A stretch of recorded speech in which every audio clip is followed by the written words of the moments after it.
नमस्कार दोस्तों, आप देख रहे हैं अनुभवी के न्यूज और मैं हूं आपके साथ संतोष गुप्ता। आइए देखते हैं न्यूज फास्ट बिहार में क्या है कुछ खास। बिहार के पूर्णिया में और अररिया में कोसी सीमांचल में अब सियासत गर्मा गया है। आपको बता दें, बिहार विधानसभा चुनाव के मद्देनजर अब यहां की सियासत में उबाल आ गई है। AIM के प्रमुख असदुद्दीन ओवैसी पूर्णिया में संवाददाता सम्मेलन को संबोधित किया। सीमांचल में अगर डेमोग्राफी चेंज हो रहा है तो 11 साल से आप गृह मंत्री थे, आपने क्यों नहीं रोका। उन्होंने कहा कि बांग्लादेश से आकर दिल्ली में बैठी शेख हसीना को सीमांचल भेज दें, उन्हें बाहर का रास्ता हम दिखा देंगे। बता दें कि उन्होंने पूर्णिया में प्रधानमंत्री के दौरे पर घुसपैठिए का जिक्र करने पर कहा कि आप जाकर देखिए, बांग्लादेश की बात तो प्रधानमंत्री करते हैं, लेकिन चीन बॉर्डर पर एयर स्ट्रिप बन रहा है उसकी बात नहीं करते हैं। नेपाल में तख्ता पलट हो गया, उसकी भी बात नहीं करते हैं। 65 लाख घुसपैठिए का नाम इलेक्शन कमीशन ने निकाल दिया। सीमांचल की जनता को बदनाम करने की साजिश है और इसका हम कंडेम करते हैं। सीमांचल की जनता पर जो तहमत लगाई जा रही है उसका जवाब इस चुनाव में जनता देगी। देखिए, उसका बैकग्राउंड ये है कि बिहार के जो अपॉलिटिकल कई लोग हैं जो ये गलतफहमी का शिकार थे कि असदुद्दीन ओवैसी अलायंस नहीं चाहता।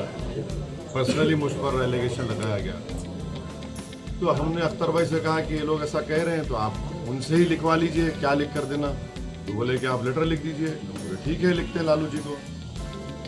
फिर उसके बाद लेटर लिख दिए। फिर बाद में उनके फर्जन ने कहा कि हमको नहीं मिला। हमको ताज्जुब हुआ कि उनके पार्टी के फाउंडर वो हैं। उन्होंने कहा ठीक है, उनको भी लिख दीजिए। वो लिख दिया, रख दिया ना।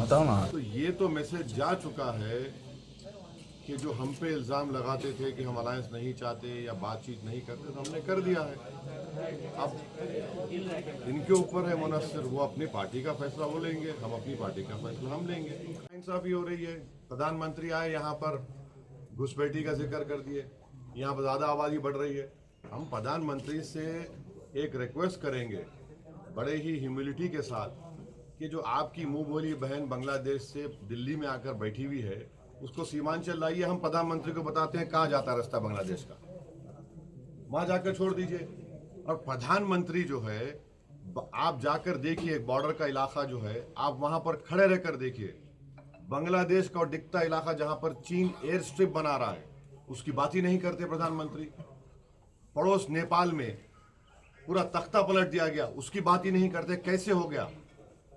हमारे पड़ोस में 2 रिवॉल्यूशंस आ गए, हमको पता ही नहीं है। मगर प्रधानमंत्री को लगता है कि यहाँ पर सीमांचल में घुसपैठी आ रहे हैं। 65 लाख नाम इलेक्शन कमीशन में जो भी रीजन था निकाल दिए। कौन सा घुसपैठी निकला उस बताओ। तो ये सीमांचल की जनता को बदनाम करने की एक साजिश है। हम इसका कंडेम करते हैं और सीमांचल की जनता ये जो तोहमत लगाई जा रही है उसका जवाब इस चुनाव में देगी। घुसपैठी आपने रोके थे, BSF आपके पास है, आप होम मिनिस्टर हैं 11 साल से। अगर यहाँ पर डेमोग्राफिक चेंज हो रहा है, आप क्या कर रहे थे उसके लिए? ये तो आपकी नाकामी का आप सबूत दे रहे हैं। और वो जो बांग्लादेश से भागकर आकर बैठी है, बराए मेहरबानी उसको सीमांचल को ला लें। वो खुद बॉर्डर का रास्ता हम दिखा देते, हमारे जाके छोड़ दें उसको पहले बाहर करें। आप वो क्यों रही दिल्ली में? लास्ट सवाल हम पूछेंगे। नहीं, आप फर्स्ट पूछेंगे। नहीं, काउंसिल को लेकर क्या रहेगा? बराबर होना चाहिए। आर्टिकल 370, हमने तो प्राइवेट मेंबर्स बिल डाला था पार्लियामेंट में। वो अगर आएगा तो सीमांचल का डेवलपमेंट क्या प्रायोरिटी क्या होगी वो काउंसिल डिसाइड करेगा। क्या यहाँ पर आपका मखाना का क्या रेट मिल रहा है बताइए। यहाँ पर मकई का मामला क्या रेट मिल रहा है बताइए। एम्स क्यों नहीं आता यहाँ पर? गाया में जो इंडस्ट्रियल पॉलिसी यहाँ पर क्यों नहीं आती? एक बेंच खोलिए हाई कोर्ट का यहाँ पर। तो दिल्ली से फ्लाइट, अरे एक बिल्कुल नहीं है, अहमदाबाद की हो गई। अब ये बताइए कि AMU का एक छोटा सा दो कोर्सेज का, उसको भी आप बंद करना चाहते हैं। पानी आता है, जमीन कट जाती है। हम खुद चश्मदीद गवाह हैं, हम देख चुके हैं। अख्तर भाई से हम जाके रिलीफ बांटे थे एक बार। पुल नहीं है, पुल बनता है तो नदी में धंस जाता है। ये इशूज है Seemanchal. Thank you sir, thank you.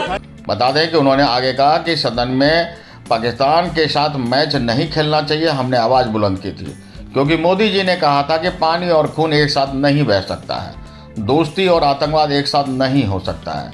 अगर हम एशिया कप नहीं खेलते तो क्या हो जाता, कोई आसमान तो गिरने वाला नहीं है। बीजेपी का जस्टिफिकेशन सही नहीं है।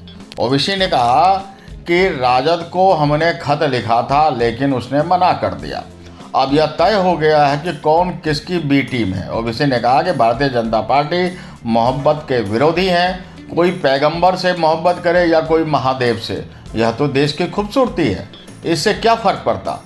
लेकिन बीजेपी ऐसा नहीं चाहती है। सचिन पायलट के बयान पर ओवैसी ने भी कहा कि उनका बयान पार्टी कितना सीरियस लेती है यह पार्टी को तय करना है, लेकिन उन्होंने जो कहा है वह सही है। असदुद्दीन ओवैसी के भाषण के बाद और उनके विवादास्पद बयान के बाद अब कोसी सीमांचल की सियासत में क्या कुछ बदलाव आएगी और क्या कुछ भूचाल, यह देखना दिलचस्प होगा। अनुभवी आंखें मीडिया के लिए पूर्णिया से गौरव गुप्ता की रिपोर्ट। तो आज के लिए इतना ही। हमारे साथ बने रहिए और देखते रहिए अनुभवी आंखें न्यूज और पढ़ते रहिए अनुभवी आंखें अखबार। सोशल साइट्स, ऑनलाइन चैनल पे जाकर आप हमारे चैनल्स को देख सकते हैं, लाइक और सब्सक्राइब भी कर दीजिए। दोस्तों, आप हमसे जुड़ने के लिए अपना पासपोर्ट साइज फोटो और एक आधार कार्ड की फोटोकॉपी हमें भेज दें और हमसे जुड़ें। हमारे से जुड़ने के लिए इस नंबर पे आप हमसे बात कीजिए। हमारा नंबर है 8826227802।